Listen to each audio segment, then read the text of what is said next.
في القرآن المجيد والقرآن الحميد ألا إن أولياء الله لا خوف عليهم ولا هم يحزنون صدق الله العظيم. وقال النبي صلى الله عليه وسلم من عاد لي وليا فقد آذنته بالحرب وما تقرب إلى عبدي بشيء أحب إليه مما افترضت عليه ولا يزال عبدي يتقرب إلى بالنوافل حتى أحببته فإذا أحببته فكنت السميع الذي يسمع بها وبصره الذي يبصر بها ويده الذي يبطش بها ورجله الذي يمشي بها وإن سألني لأعطينه ولئن استعاذني لأعيذنه أو كما قال علیہ السلام. ایک مرتبہ محبت ذوق کے ساتھ درود پاک پڑھیں کہ اللہم صلی علی سیدنا ومولانا محمد معدن الجود والکرم وعلى آلہ وأصحابہ وبارک وسلم. صلاة وسلام علیک یا سیدی یا سیدی یا رسول اللہ. واہ کیا جود و کرم ہے شہ بدحا تیرا، نہیں سنتا ہی نہیں مانگنے والا تیرا. ایک میں کیا میرے عصیاں کی حقیقت اتنی، مجھ سے 100 لاکھ کو کافی اشارہ تیرا. میں مالک ہی کہوں گا کہ وہ مالک حبیب، یعنی محبوب محب میں نہیں میرا تیرا. تیرے قدموں میں جو ہے غیر کی ٹھوکر پہ نہ ڈال، جھڑکیاں کھائیں کہاں چھوڑ کے صدقہ تیرا. تیری سرکار میں لاتا ہے رضا اس کو شفیع، جو میرا غوث ہے اور لاڈلا بیٹا تیرا. واہ کیا مرتبہ ہے غوث نے والا تیرا، اونچے اونچے اونچے اونچے کے سروں سے قدم آنا تیرا. تیرے ہاتھ میں ہاتھ میں نے دیا ہے، تیرے ہاتھ میں لاج یا غوث اعظم یا شیخ عبدالقادر جیلانی شیخ اللہ. حضور غوث اعظم امدادکم امدادکم اسبت غم آزادکم دردی و دنیا شادکم یا غوث اعظم دستگیر. مولاي صل وسلم دائما ابدا على حبيبك خير خلق كلهم هو الحبيب الذي ترجى شفاعته لكل هول من الاهوال مقتحم. يا رب بالمصطفى بلغ مقاصدنا واغفر لنا ما مضى يا واسع الكرم. اللہ رب العزت نے انسانوں کی رہنمائی کے لیے انبیاء کرام کو اس دنیا میں مبعوث فرمایا. انبیاء کرام کا جو مقصد لے کر وہ اس دنیا میں آتے ہیں، ان کا مقصد لوگوں کو وحدانیت یعنی اللہ کی وحدانیت کی طرف بلانا، رشد و ہدایت کی طرف بلانا، ان کا صرف یہی مقصد ہوتا ہے. اور ایسے افعال سے روکنا کہ جس سے رب عز و جل نے دوبارہ فرمایا، منع فرمایا. امر بالمعروف یعنی نیکی کا حکم کرنا، ونہی عن المنکر اور برائی سے لوگوں کو روکنا، یہ فریضہ انبیاء کرام کا یہ وتیرہ ہے، یہ سر انجام دیتے. جب نبوت کا دروازہ بند ہوا تو اللہ رب العزت نے ایسے نیک اور صالح برگزیدہ بندے جن سے اللہ محبت فرماتا تھا، اللہ رب العزت نے ان لوگوں کو، ان نیک اور صالح بندوں کو انبیاء کرام کا نائب اور خلیفہ بنا کر اس دنیا میں بھیجا، جنہیں جو ہے اولیاء اللہ کہا جاتا ہے. یاد رکھیں کہ انسانوں میں اولیاء اللہ ایک نمایاں نام اور نمایاں مقام، اور جو ہے اولیاء در حقیقت جمع ہے ولی کی.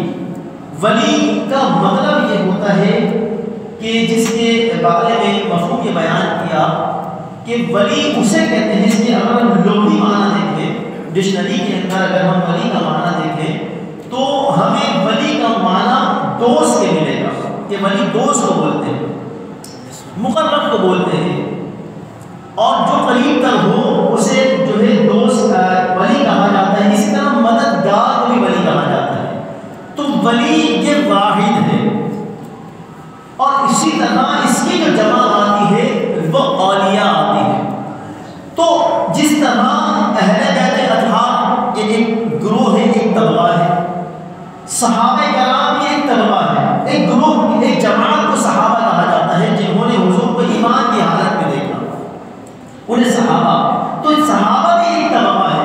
اسی طرح اولیاء اللہ بھی جو ہے ایک گروہ ہے، ایک طبقہ ہے، ایک جماعت کا نام، ایک گروہ کا نام، جو اللہ والے ہوتے ہیں، جو اللہ کی، جنہیں اللہ کی معرفت، اللہ کی پہچان ہوتی ہے، جو نیک اور صالح اور متقی اور پرہیزگار ہوتے ہیں، انہیں جو ہے اولیاء کہا جاتا ہے.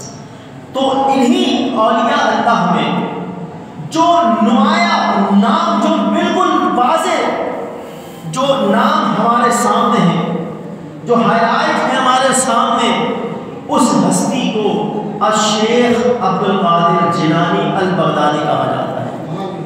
اللہ رب العزت نے سارے اولیاء میں سب سے نمایاں اور سب سے بڑا مقام اللہ رب العزت نے جس ہستی کو عطا فرمایا اسے حضور غوث اعظم کہا جاتا ہے.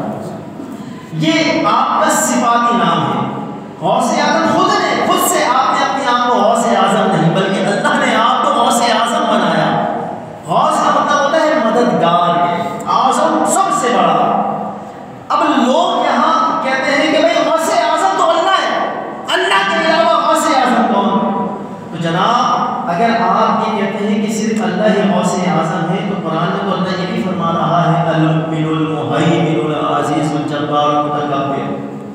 اب یہاں مومن، اللہ نے اپنے آپ کو، اپنی صفاتی نام کو جو ہے ذکر فرمایا کہ اللہ مومن ہے، المؤمن. تو ہم جو ہے اس کے مفہوم کو تلاش کریں گے. تو یہاں اللہ عز و جل نے مومن فرمایا اپنے آپ کو، المؤمن المہیمن، یعنی وہ یہاں مومن، جب اللہ کو مومن کہا جائے گا تو یہاں مراد یہ ہوگا کہ اللہ امان دینے والا ہے، اللہ لوگوں پر اطمینان اتارنے والا ہے، المہیمن، اور ذلیل کرنے والا ہے، غضب فرمانے والا ہے، المتکبر، اور وہ جو ہے مطلب کہ اپنی صفات میں سب سے بلند و بالا ہے. کبریائی، بڑائی صرف و صرف اللہ کے لیے، تکبر، بڑائی صرف و صرف اللہ کے لیے. تو یہاں ہم اس مفہوم کو واضح کریں گے کہ جو صفتی نام اب اللہ کے لیے استعمال ہوگا تو اس کا مفہوم کیا ہوگا، اس کا معنی کیا ہوگا، اور وہی لفظ اگر بندے کے لیے استعمال ہوگا تو اس کا مفہوم کیا ہوگا، اس کا معنی. شیخ الامام، قطب الافتاب، سید العالیہ، نائب رسول، محبوب سبحانی، تقدیر نورانی، شہباز لامدانی، اللہ کے محبوب حضور الشیخ عبد القادر جیلانی قدس سرہ الربانی. یہ اللہ رب العزت نے ان کو حضور غوث اعظم کو بڑا جو ہے ایک عجیب اور ایک جو ہے حیران میں ڈال دینے والا، کہ بندہ متحیر ہو جائے، حیران کن ہو جائے کہ انہوں نے کیسا مقام عطا فرمایا. حضور غوث اعظم کا ولیوں میں کیسا مقام ہے، کیسی شان ہے. حضرت حسن بصری، حضرت امام حسن بصری آپ فرماتے ہیں، آپ بہت جو ہے پرانے بزرگ ہیں اور ولی کامل گزرے ہیں. اور حضرت امام حسن بصری جو ہے تابعی بھی گزرے کہ آپ نے صحابہ کرام کی زیارت بھی کی، اور حضور کی جو زوجہ تھی حضرت ام سلمہ، ان کا دودھ بھی حضرت امام حسن بصری نے پیا. حضرت حسن بصری اس طرح حضور کے رضائی بیٹے کہلائے. تو حضرت امام حسن بصری یہ وہ بزرگ ہیں کہ جب یہ مراقبے کی حالت میں تھے، جب آپ مراقب ہوئے تو آپ نے آنے والا جو آپ کے جو ہے زندگی گزر جانے کے بعد جو صدیوں بعد جو دن آنا تھا، جو سال آنا تھا، وہ سال آپ پر ظاہر ہوا. آپ کو یہ الغا ہوا، آپ کے سامنے یہ کشف ہوا کہ آپ کے بعد بھی ایک ایسی ہستی آنے والی ہے جسے لوگ غوث اعظم کہتے ہیں. اسے عبد القادر، اس کا نام عبد القادر ہوگا، اسے جیلانی عبد القادر جیلانی کہا جائے گا، مگر دنیا غوث اعظم کے نام سے یاد کرے، وہ ہستی آنے والی ہے اور اس کا مقام اتنا نمایاں، اتنا بلند و بالا ہوگا جس طرح انبیاء کرام میں اللہ رب العزت نے سرکار کو سب سے بڑا مقام اور سب سے بڑا رتبہ اور منصب عطا فرمایا، اللہ رب العزت نے اسی طرح اولیاء اللہ کے اندر حضور غوث اعظم کو وہ مقام عطا فرمایا۔ حضور غوث اعظم کی یہ شان حضرت جنید بغدادی آپ کی، کیونکہ حضرت امام حسن بصری فرماتے ہیں کہ میرے زمانے میں جتنے بھی اولیاء اور مجھ سے سابق جتنے بھی اولیاء تھے سب کا اس بات پر اتفاق رہا، اجماع رہا کہ انہوں نے حضور غوث اعظم کو ولی اللہ تسلیم کیا۔ ابھی یہ تو مراقبے کے احوال کی بات ہے، غیب کے جو معاملات ہوتے ہیں بندہ ان معاملات پر خبردار ہو جاتا ہے۔ یہ مراقبہ ایک جو ہے تصوف کے اندر ایک جو ہے ایک ریاضت کے طور پہ اسے جو ہے پریکٹس کروائی جاتی ہے اور جو ہے بندے کی تربیت کی جاتی ہے کہ مراقبہ کیا جائے۔ تصور شیخ جو ہے وہ کرتے کرتے جو ہے سارے مناظر جو ہے اس سلسلے کی ایک جو ہے ایک سلوک کا ایک جو ہے ایک راہ ہے، ایک طریقہ ہے، تو اسے مراقبہ جو ہے کہہ دیا جاتا ہے۔ حضور غوث اعظم رضی اللہ تعالیٰ عنہ کہ ان کے بارے میں علماء یہ فرماتے ہیں کہ انبیاء اور رسول کا جب طلوع مہتاب جب طلوع آفتاب ہوا، جب مہتاب طلوع ہوا یعنی سورج جب انبیاء اور رسول کا جب طلوع ہوا تو ان ہستیوں کے بعد، ان انبیاء کرام اور رسول اعظام کے بعد جو ہستی آئے، جس ہستی کو خاتم النبیین مصطفیٰ جائے رحمت صلی اللہ علیہ وسلم کہا جاتا ہے، اس وہ ہستی جب آئی تو وہ آخری رسول اور آخری نبی بن کر آئے۔ آپ نے بہت سبق فرما دی کہ بس اب میرے بعد کوئی نبی کوئی رسول نہیں آئے گا۔ اور اسی طرح جب اولیاء کاملین، اولیاء اللہ کا طلوع، جب آفتاب طلوع ہوا، حضور غوث اعظم اس دنیا میں آئے تو خاتم الاولیاء بن کر آئے۔ آپ نے مہر سبق فرما دی۔ حضرت جنید بغدادی تو یہ سمجھ بیٹھے تھے کہ میرا ہی مقام سب سے بڑا ہے، میرا ہی مقام سب سے بلند و بالا ہے۔ آپ یہ سمجھ بیٹھے کہ اب جو ہے ولیوں میں سب سے ممتاز اور سب سے نمایاں مقام جو ہے وہ جنید بغدادی کا ہے، جنید جو ہے اولیاء کا سردار ہے۔ مگر حضرت جنید بغدادی جب یہ سمجھ بیٹھے تو آپ نے بھی اپنی گردن کو جھکا دیا۔ وہاں سے آواز آ رہی تھی، حضور غوث اعظم فرما رہے تھے، آپ نے جب جو ہے عالم وجد میں آپ نے جب یہ بات فرمائی، قدمی ہاذہی علی رقبۃ کل ولی اللہ، کہ میرا یہ قدم جتنے بھی ولی اللہ ہے، جتنے بھی اللہ کے مبارک بندے ہیں، جتنے بھی اللہ کے دوست ہیں، ان سب کی گردنوں پر میرا یہ قدم ہے۔ تو وہاں جنید بغدادی تو یہ سمجھ بیٹھے تھے کہ میرا ہی مقام اولیاء میں سب سے زیادہ بلند و بالا ہے، مگر جنید بغدادی نے بھی اپنی گردن کو جھکا دیا اور سر کو خم کر دیا، اور آپ فرماتے ہیں کہ میں نے اپنی گردن میں حضور غوث اعظم کی قدموں کو محسوس کیا۔ حضور غوث اعظم آپ کا آپ کی یہ القاب، آپ کا یہ جب یہ کلام کیا، جب یہ الفاظ آپ نے ادا کیے کہ میرا یہ قدم اولیاء کی گردنوں پر ہے، آپ کیونکہ حضور غوث اعظم کا مقام ہی یہاں سے ظاہر ہو جاتا ہے کہ زمانے بھر کے سارے ولی جو حضور غوث اعظم کے زمانے سے پہلے کے ولی تھے، جو بعد میں آنے والے ولی تھے، سارے ولیوں نے اس قدموں کو، ان کے قدموں کو محسوس کیا اپنی گردن پر۔ تو وہ سارے ولی جو ہے جھک گئے، انہوں نے اپنی گردنوں کو جھکا دیا۔ حضور غوث اعظم کو اللہ نے ایسا مقام عطا فرمایا کہ سارے ولیوں کی گردنیں حضور غوث اعظم کے قدموں میں نیچے۔ اللہ اکبر۔ خود غوث اعظم کی شان کیا ہوگی، خود حضور غوث اعظم کا مقام کیا ہوگا، حضور غوث اعظم کی عظمت اور رفعت اور آپ کی بلندیوں کا تعین ہے۔ حضور غوث اعظم کوئی معمولی ہستی نہیں، کوئی ایک عام سی ہستی نہیں، آپ کو اللہ نے بڑا کمال عطا فرمایا ہے، بڑا مقام عطا فرمایا ہے۔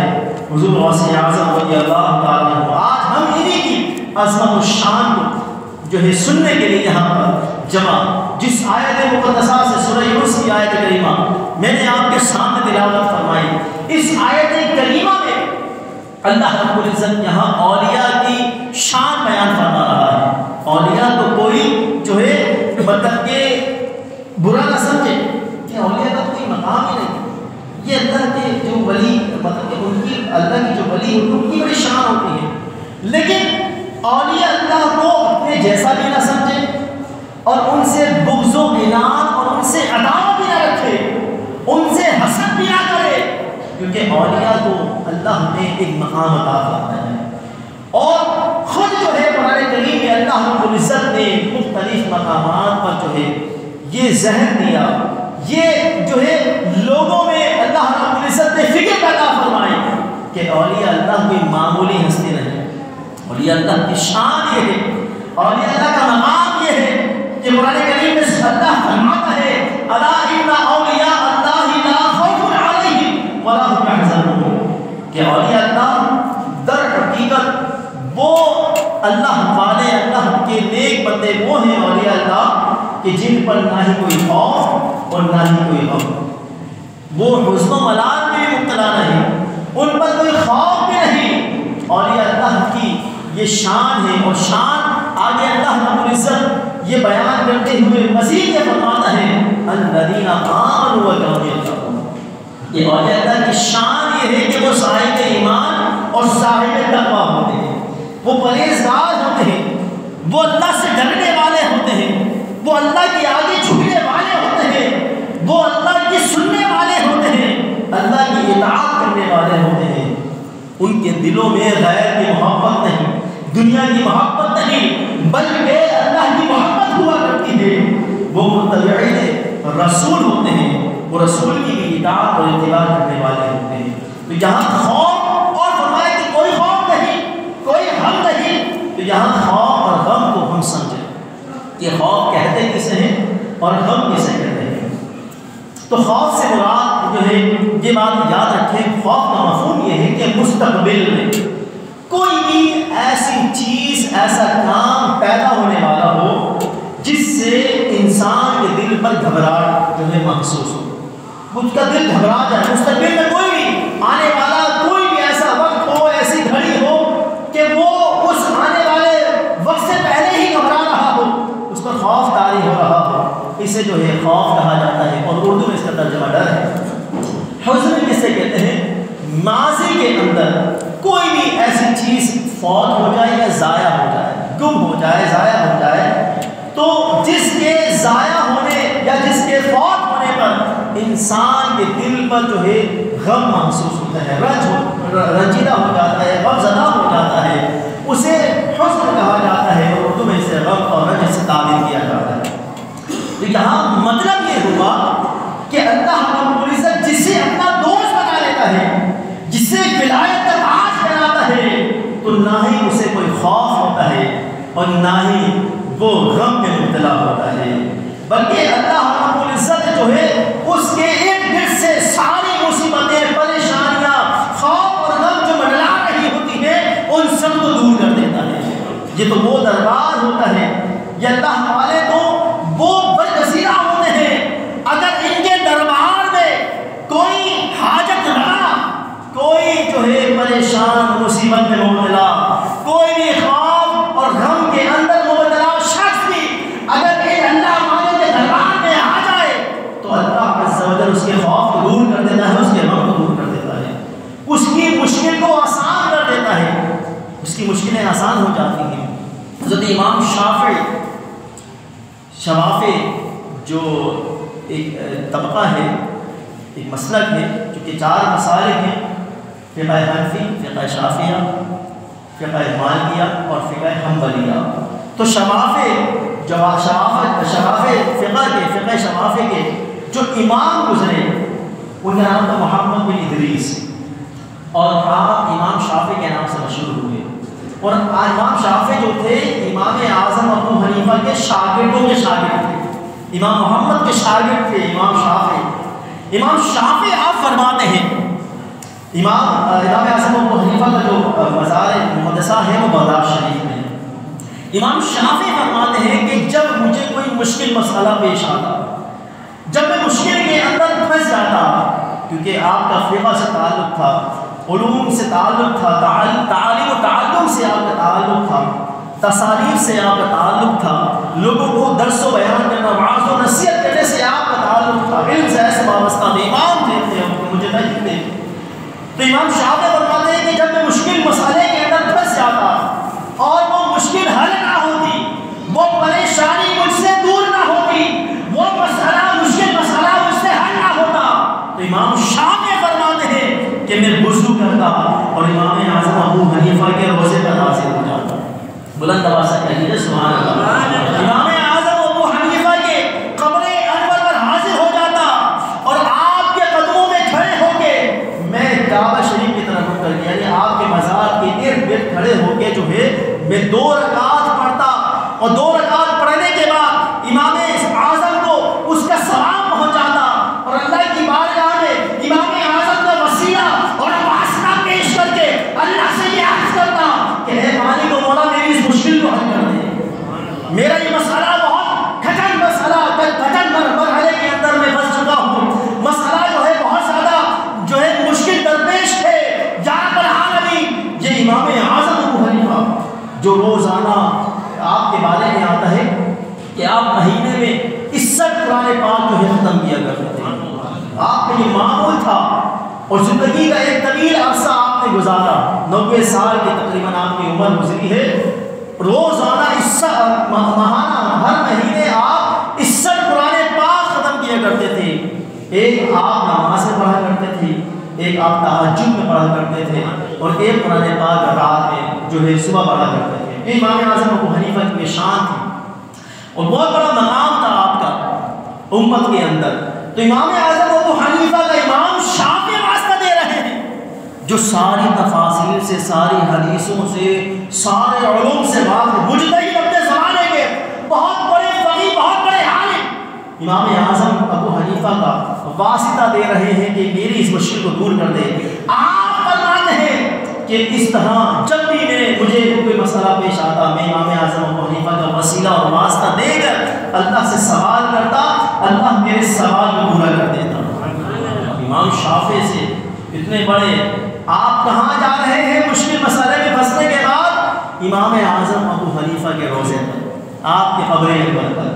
آپ نے جو ہے اللہ کی بارگاہ میں حاضر نہیں ہوئے، آپ نے کچھ اور کام نہیں کیا، بلکہ آپ یہ جانتے تھے اگر میرا مسئلہ حل ہوگا تو وہ امام اعظم کے روضے پر، امام اعظم کے قبر انور پر حاضر ہو کے یہی جو ہے مسئلہ میرا اللہ سے حل کروا سکتے ہیں. تو اس طرح جو ہے امام شافعی، تو اللہ والے جو یہ مقدس، جہاں پر ان کے مقدس جسم موجود ہوتے ہیں، اللہ والے. اب شہیدوں کے بارے میں تو ہمارا یہ عقیدہ ہوتا ہے، یہ جناب کوئی شہید ہو گیا تو اسے مردہ نہ کہو. قرآن بھی یہ جو ہے عقیدہ ڈلیور کر رہا ہے، وہ زندہ ہوتے ہیں، انہیں رزق دیا جاتا ہے.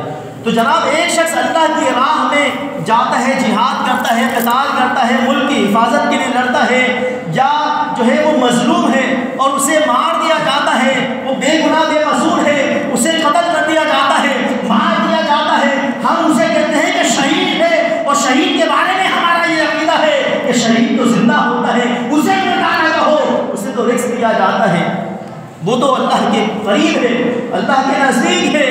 تو شہید کے بارے میں تمہارا یہ عقیدہ، اور شہید سے بھی افضل ہے اولیاء اللہ، اللہ والے، تو پھر ان کے بارے میں تمہارا یہ عقیدہ کیوں نہیں کہ وہ زندہ ہے؟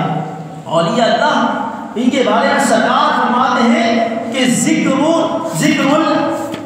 الانبیاء من العبادہ، کہ انبیاء کا اگر ذکر کرو تو یہ عبادت بن جاتا ہے. حضرت آدم علیہ السلام کا تم نے ذکر کیا، نام لیا، حضرت یعقوب علیہ السلام کا تم نے نام لیا، تم دیگر انبیاء کرام کے صرف نام لے رہے ہو، نام لینے پر اللہ تمہارے اس نام کو عبادت میں شمار کر رہا ہے. لیکن سرکار فرماتے ہیں ذکر الصالحین کفارہ.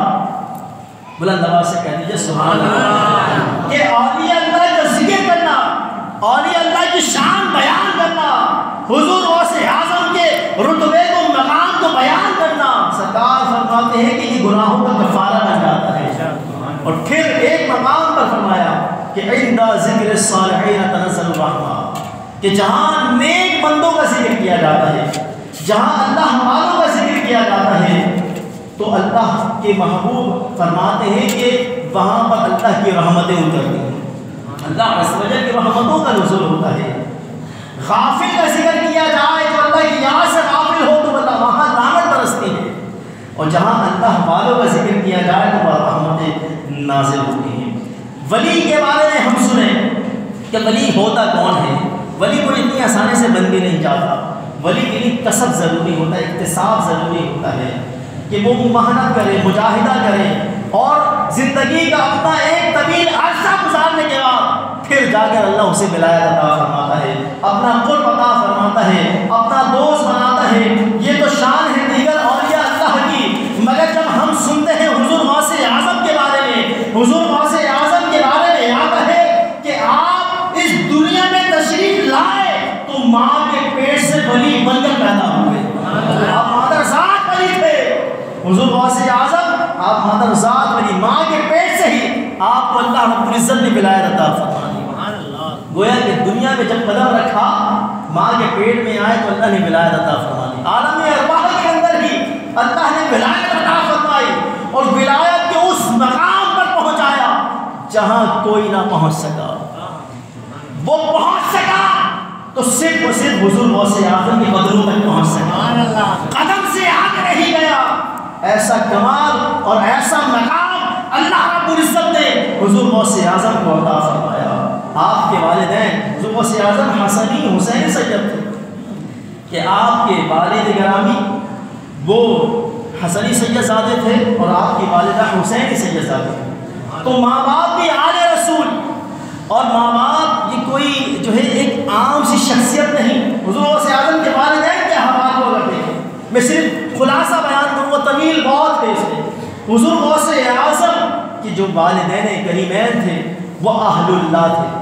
کون تھے؟ اللہ والے تھے۔ ماں بھی ولی تھی، باپ بھی ولی تھا، اور آپ کے باپ کے تقوی کے بارے میں آتا ہے کہ آپ بھوک سے نڈال ہو رہے تھے، اور جو ہے آپ جب ایک دریا کے پاس گئے، دیکھا کہ دریا کے کنارے جو ہے ایک سیب پڑا ہوا ہے، آپ نے وہ سیب اٹھایا، وہ سیب اٹھا کے کھا گئے۔ کھانے کے بعد جب بھوک مٹی تو آپ کے دل میں خیال آیا کہ میں نے کس طرح یہ کسی کی بغیر اجازت کے سیب کھا لیا۔ یہاں تو لوگ لاکھوں روپے کھا جاتے ہیں، کروڑوں کھا جاتے ہیں، گھروں پہ قبضے کر لیتے ہیں، جگہوں پہ قبضے کر لیتے ہیں۔ آپ غوث اعظم کے والد گرامی کا تقویٰ دیکھیں کہ آپ کے دل میں یہ خیال آیا کہ میں سیب کھا گیا اور مالک کی اجازت کے بغیر۔ اب جس جگہ سے جس نہر کے راستے سے وہ سیب آ رہا تھا، آپ نے وہ راستہ تلاش کرنا شروع کر دیا، تلاش کرتے رہے، تلاش کرتے کرتے کرتے کرتے آپ ایک باغ کے پاس پہنچے جہاں بہت سارے سیب لگے ہوئے تھے۔ آپ کے دل میں خیال آیا کہ ضرور یہ سیب یہیں سے گرا۔ آپ گئے سیب کے مالک سے ملے، اس سیب کا جو مالک تھا ان کا نام، ان بزرگ ہستی کا نام تھا عبداللہ صومعی، جو اپنے وقت کے کمال کے ولی تھے، حضور غوث اعظم کے نانا، اور آپ کی ولایت ایسی، آپ کو اللہ نے ایسی ولایت اور ایسا تصرف عطا فرمایا تھا۔ عبداللہ صومعی اتنے با کمال اور با تصرف بزرگ تھے، ایسا جسم میں مثالی اللہ رب العزت نے آپ کو عطا فرمایا تھا کہ آپ کو کوئی بھی مرید کسی بھی مقام میں مشکل میں پریشان ہوتا، مشکل میں مبتلا ہوتا، مصیبت میں پھنسا ہوا ہوتا، یا بہت جو ہے زیادہ غمگین ہوتا، راستہ بھول جاتا، جنگلات میں صحرا میں بھٹک جاتا، وہ اپنے پیر کو عبداللہ صومعی کو پکارتا تو وہاں پہنچ جایا کرتے۔ ایسا مقام، یہ جس میں مثالی ایک بحث ہے اس پر، کیونکہ بندہ جب اللہ کا ذکر کرتا ہے اور ذکر کرتے کرتے کرتے کرتے جب اللہ کے ذکر میں فنا ہو جاتا ہے تو ذکر کرنے سے کیونکہ نور پیدا ہوتا ہے، نور پیدا ہوتا ہے، تو وہ ذکر کرتے کرتے کرتے کرتے وہ جسم نورانی ہو جاتا ہے، جسم نورانی۔ ہم جنات کے بارے میں ہمیں یہ جو ہے روایت میں بھی آیا، یہ عقیدہ رکھتے ہیں کہ جن کے پاس دیکھیے کیسی طاقت ہے، حالانکہ جن جو ہے انسان سے افضل نہیں، جن کے پاس ایسی طاقت ہے کیونکہ اس کا جسم لطیف ہوتا ہے، وہ نظر نہیں آتا، اس کو جو ہے پکڑنے سے بھی جو ہے آپ جو ہے محسوس نہیں کر سکتے، وہ ایک وقت میں 70 مقام پر جا سکتا ہے، جن ایسی طاقت۔ آپ جو ہے تھوڑی دیر جو ہے آپ بیٹھ کے جو ہے آنکھیں بند کر کے کھولے، تھوڑی دیر کے بعد اگر اسے جو ہے ایک ملک سے دوسرے ملک، ایک جو ہے جہاں سے دوسرے جہاں میں جانا ہے فوراً وہاں پہنچ جائے گا. یہ تصرف جو اس کے پاس ہوتا ہے. تو جنات کے بارے میں تو ہم بڑا یہ عقیدہ رکھ لیتے ہیں، مگر اولیاء اللہ کے بارے میں ایسا ہمارا نظریہ نہیں. تو اولیاء اللہ کو بڑی شان. تو یہ وہی بزرگ عبداللہ سومعی، ان کی بیٹی جب وہ آئے جو ہے تلاش کرتے ہوئے، کہا کہ ایک شرط پہ ہم معاف کریں گے، ایک شرط پہ معاف کریں گے. کہا کہ آپ کی ہر شرط منظور ہے. کہا کہ ہماری بیٹی سے تمہیں نکاح کرنا پڑے گا.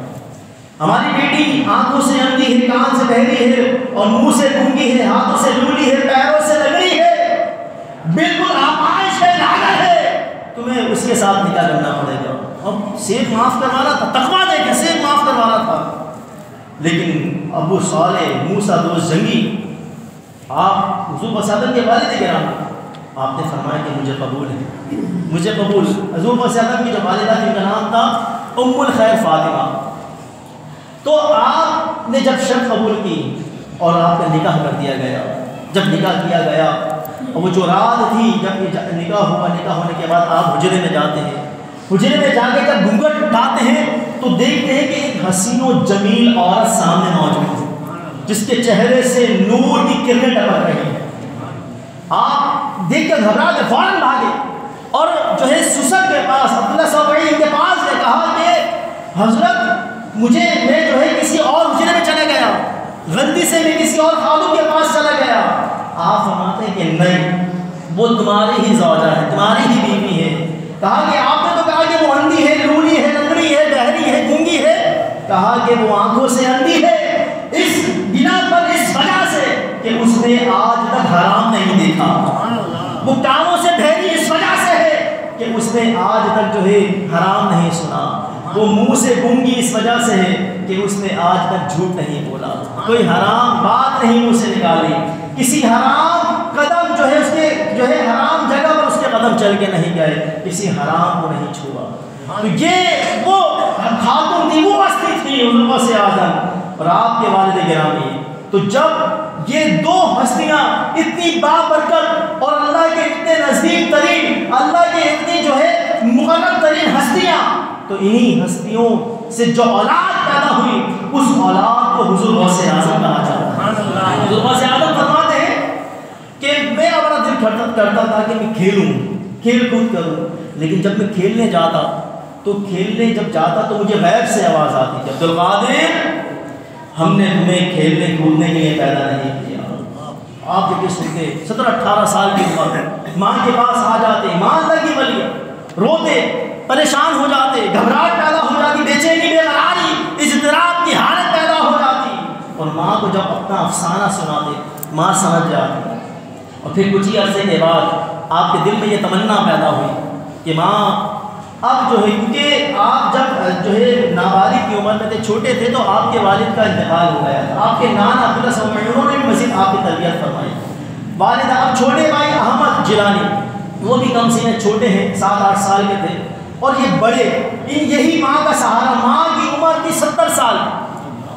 تو اب یہاں حضور غوث اعظم رضی اللہ تعالیٰ عنہ ماں کے پاس حاضر ہوتے ہیں، کہتے ہیں کہ ماں، اماں جان، میں علم دین سیکھنا چاہتا ہوں. اللہ اکبر، میں علم حاصل کرنا چاہتا ہوں، دین سیکھنا چاہتا ہوں. ماں مجھے اجازت دے دے، اجازت عطا فرما. ماں کی آنکھوں میں آنسو آ گئے. ماں نے کہا کہ ابھی تو تو ہی میرا سہارا ہے، بڑھاپے میں میرا سہارا ہے. ایسے میں تو اولاد ہی بڑھاپے میں ماں باپ کا سہارا ہوتی ہے، کون سہارا؟ لیکن وہ ماں تھی، اس نے شکوہ نہیں کیا. اس نے کہا کہ اچھا، تو دین کا عالم بننا چاہتا ہے، تو اللہ کا نیک بندہ اور ولی بننا چاہتا ہے، تو اللہ کے قریب ہونا چاہتا ہے. ماں نے اجازت دے دی اور ماں نے رخصت کرتے ہوئے کہا کہ بیٹا جا، فی امان اللہ رسول، کہ جا، تجھے اللہ اس کے رسول کی امان میں دیا. اور پھر ماں یہ الفاظ اپنی زبان سے نکالتی ہے کہ اب ہماری اور تمہاری ملاقات قیامت کے دن ہوگی. ماں نے اپنے اس لال کو اللہ کی راہ میں وقف کر دیا. آج ہم بھی غور کریں کہ ہم اپنی اولاد کس طرح تربیت کرتے ہیں. ہم کتنا جو ہے، آج وقت کی بات تو خیر نہیں کی جاتی، لیکن کم سے کم ماں باپ کو یہ تو چاہیے کہ اولاد کو نیکی کی طرف رغبت جو ہے دلائیں، راغب کریں.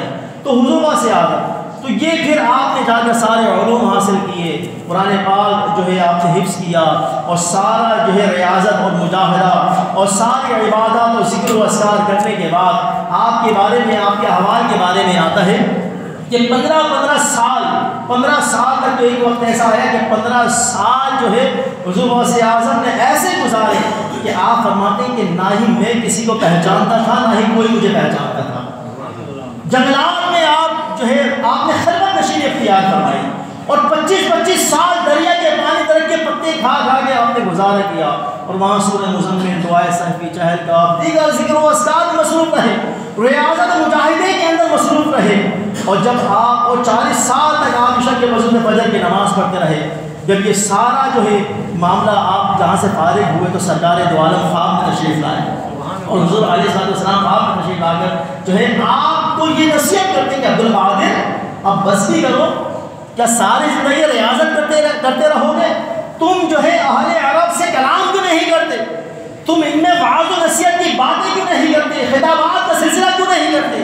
حضور صاحب فرماتے ہیں کہ حضور مجھے فصاحت کی زبان نہیں آتی، میرے پاس ایسی نالج، ایسا علم نہیں، ایسا کمال نہیں، اور جو ہے یہ بڑے اہل دانشور ہیں، اہل فصاحہ ہیں عرب کے لوگ، اور میں ان کے سامنے کیسے بات کروں؟ سرکار دو عالم صلی اللہ علیہ وسلم آپ کی سیرت میں یہ واقعہ لکھا ہوا ہے، بزرگوں نے صحیح سند کے ساتھ اس معاملے کو بیان فرمایا۔ یہ سرکار علیہ السلام نے فرمایا کہ عبد القادر اپنا منہ کھولو۔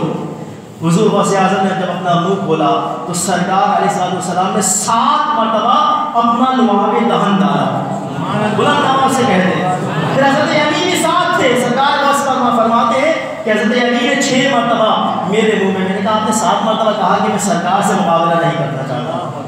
پھر غوث پاک فرماتے ہیں کہ اللہ رب العزت نے مجھے سارے علوم و کمالات عطا فرمائے، آپ کے وعظ و نصیحت کا کہ ہزاروں کا مجمع آپ کے سامنے ہوا کرتا تھا، اور ایسی وعظ و نصیحت کیا کرتے تھے، ایسی گفتگو اور ایسی باتیں کیا کرتے تھے کہ وہاں بیٹھے مجمع میں کافی لوگوں پر غشی طاری ہو جاتی، روحیں قبض ہو جاتی، اور جو ہے وہ بالکل اللہ سے مل جاتے۔ ایسا جو ہے آپ کو اللہ نے ایسا مقام اور ایسا کمال عطا فرمایا۔ حضور غوث اعظم کی یہ عظمت ہے، یہ شان ہے، اور در حقیقت جو اولیاء اللہ ہوتے ہیں وہ اللہ کی صفات کے مظہر ہوتے ہیں، کیونکہ اللہ رب العزت جو ہے انہیں یہ کمال عطا فرماتا ہے، یہ مقام اور یہ منصب عطا فرماتا ہے، کیونکہ اللہ رب العزت نے جہاں پر ان کی یہ شان بیان فرمائی کہ اللہ رب العزت جو ہے انہیں جو ہے اللہ جب یہ اللہ کا ذکر کثرت کے ساتھ کرتے ہیں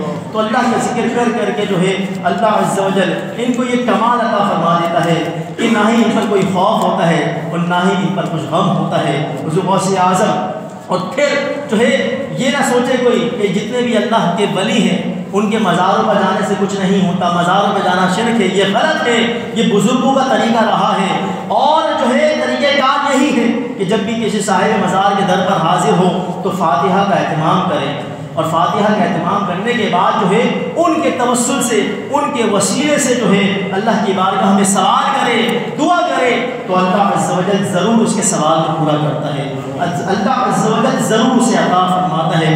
حضور غوث اعظم کیونکہ وہ دنیا میں جو ہے جب ہم جو ہے ایک عام مومن کے بارے میں ہمیں حدیث پاک میں یہ پتہ چلتا ہے کہ ہم اگر قبرستان کے پاس سے گزرے، ہم کہیں السلام علیکم یا اہل القبور، تو سرکار فرماتے ہیں مردہ جو ہے تمہارا سلام سنتا بھی ہے، تمہیں جواب بھی دیتا ہے۔ تو ایک عام مومن، ایک عام سا مردہ جو ہے وہ تمہاری جو ہے پکار کو سن سکتا ہے، تو وہ تو اولیاء اللہ ہیں، تو اللہ والے ہیں، بس ایک مقام سے ایک جگہ سے دوسری جگہ منتقل ہوتے ہیں، وہ تمہیں جو ہے تمہاری جو ہے مدد بھی کر سکتے ہیں، اللہ کی بارگاہ میں تمہاری فریاد بھی کر سکتے ہیں، کیونکہ وہ صرف اللہ کے ہوتے ہیں اور اللہ جو ہے ان کا ہوتا ہے، ان کو جو ہے دنیا سے کوئی جو ہے غرض نہیں ہوتی۔ اللہ ہمیں ان باتوں کو سمجھنے کی توفیق عطا فرمائے۔ اور میں صرف ایک بات یہاں پر یہ بات بیان کر دوں کہ یہ اللہ والوں کے مزاروں پر جانے سے، اللہ والوں کے درباروں میں جانے سے کیا ملتا ہے؟ قرآن پاک میں سورہ مریم اگر آپ پڑھیں